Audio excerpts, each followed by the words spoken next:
रासलीला और बाल लीला का श्रवण कीर्तन किया था। आज हम लोग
लगाया था, उसी धोबी का मर्यादावश राम ने कुछ भी नहीं किया था, लेकिन उन्होंने द्वापर युग में उस धोबी का इस तरह से अंत कर दिया। बोलिए कृष्ण भगवान की जय। माटी में मिल जाना माटी में मिल जाना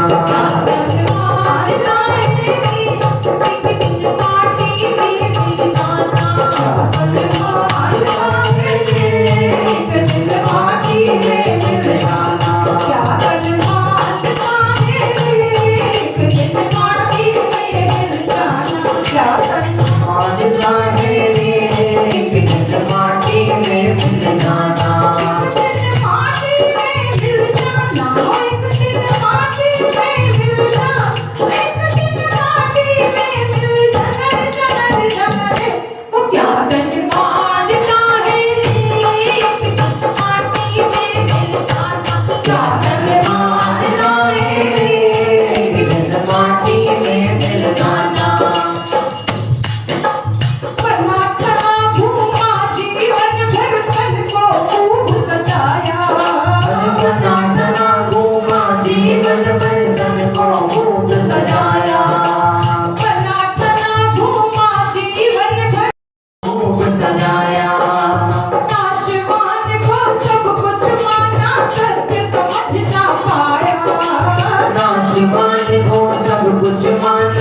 में मिल जाना।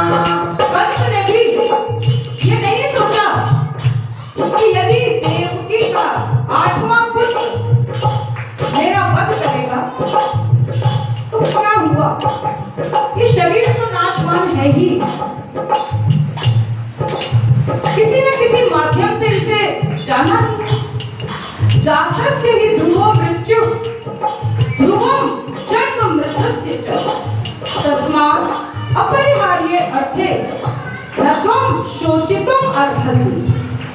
जिसने जन्म लिया है उसकी मृत्यु तो निश्चित है।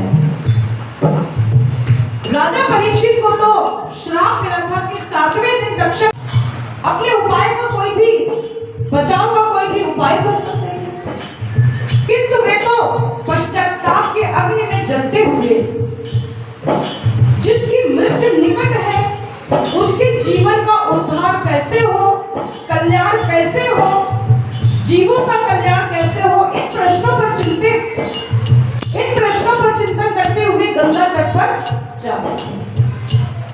और सुखदेव जी जब उनको कथा सुनाने के लिए आए तो देवता अमृत कलश लेकर आ गए। उन्होंने सुखदेव जी से कहा कि ये अमृत कलश ले लीजिए, परीक्षित को अमृत पिला दीजिए और ये भागवत रूपी कथामृत हमको दे दीजिए।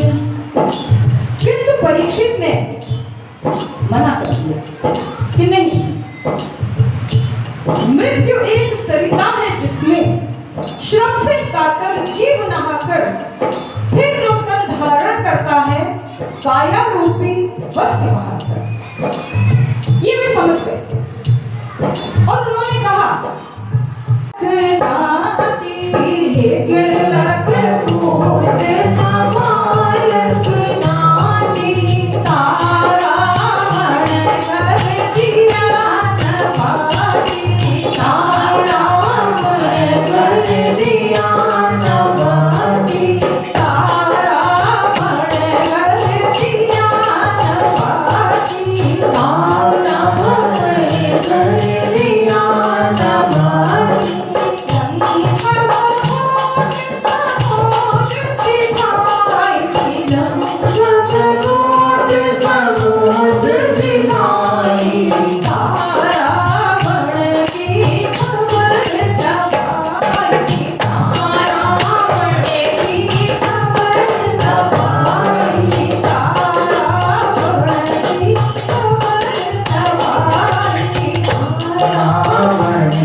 ईश्वर से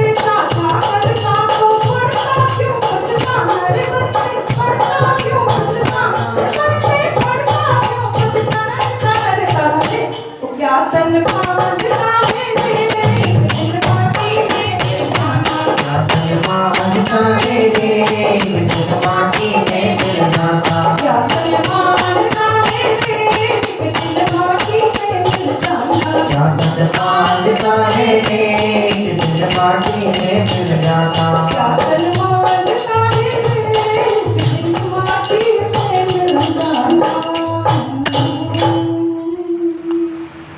बोलिए राधे रानी सरकार की, कृष्ण भगवान की जय।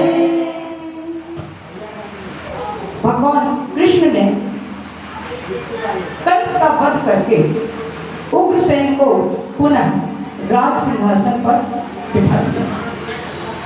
अगली लीला का श्रवण करते हैं, उद्धव जी की ब्रज यात्रा की लीला। इसमें उद्धव और गोपियों का संवाद है। उद्धव जी एक बहुत बुद्धिमान और निर्गुण ब्रह्म के उपासक थे।